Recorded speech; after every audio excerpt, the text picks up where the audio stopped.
Hello friends and welcome to my channel. Engine downsizing is one of the methods that most of the automotive manufacturers are adopting to meet the engine emission norms in addition to the performance parameters.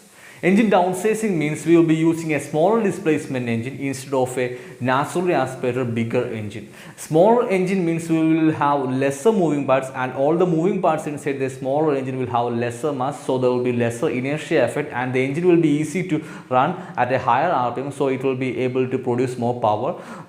In addition to that, smaller engine means the contact area inside the engine will be less, so there will be lesser friction and there will be lesser loss of power, so the engine will be efficient than a bigger engine. This is way most of the manufacturers are moving to a downsized engine, but some of us are finding that the manufacturers are actually claiming that it will have a lower brake specific fuel consumption or BSFC. So by driving the vehicle, most of us are seeing that the engine is not able to provide the brake specific fuel consumption terms that they are actually claiming. In this video we are going to find out what is the reason behind it and why the engine is not able to provide the mileage demand that the company actually claiming. So we know that as per the engine criteria, the smaller engine means these all engines will be combined with a turbocharger, because by using the smaller engine we are not able to compromise the power demand the customer is actually claiming. So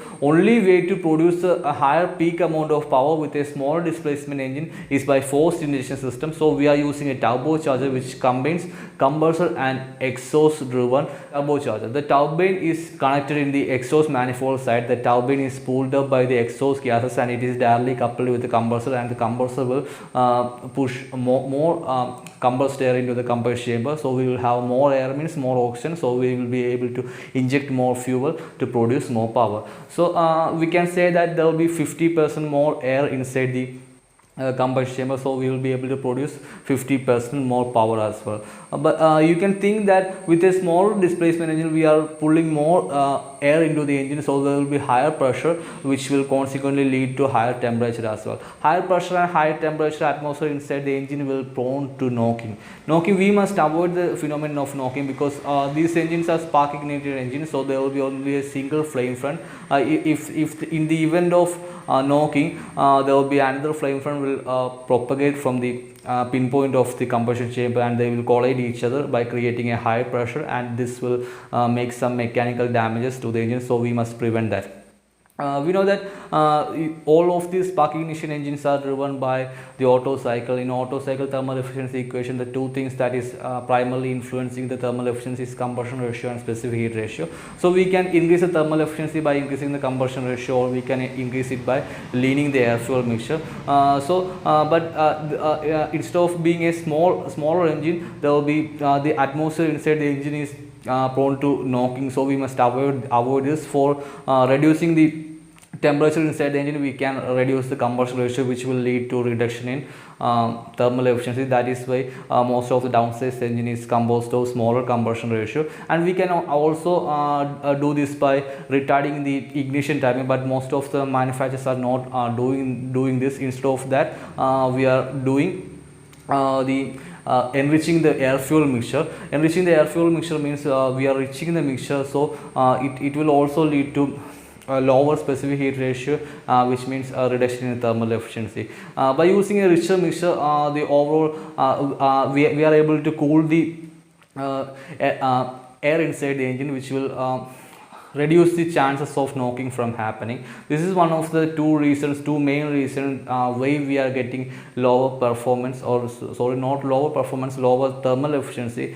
from a downsized engine. But we can see that most of these downsized engines are able to provide a peak lower end torque. This is because we are using a smaller sized WGT turbocharger. Smaller sized turbo means it will be able to spool up more quickly. There will be lesser turbo lag, because smaller turbines are easy to rotate and easy to provide the boost at a lower RPM. That is why we will be able to provide higher torque at a lower RPM as well, and that is why we are using small sized wastegate turbocharger system.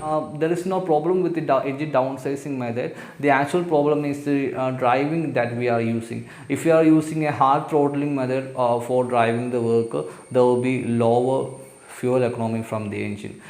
because we know that if you are using hard acceleration, there will be severe condition that may lead to knocking inside the engine. So the ECM is actually recommended for enriching the air fuel mixture. If you are using the vehicle in a gently method, or we are using a gradual acceleration or gradual application of throttle, there will be no that much fuel enrichment. So we will have the higher fuel economy the manufacturer is actually claiming. So the method is actually a better method. There is no problem with engine downsizing.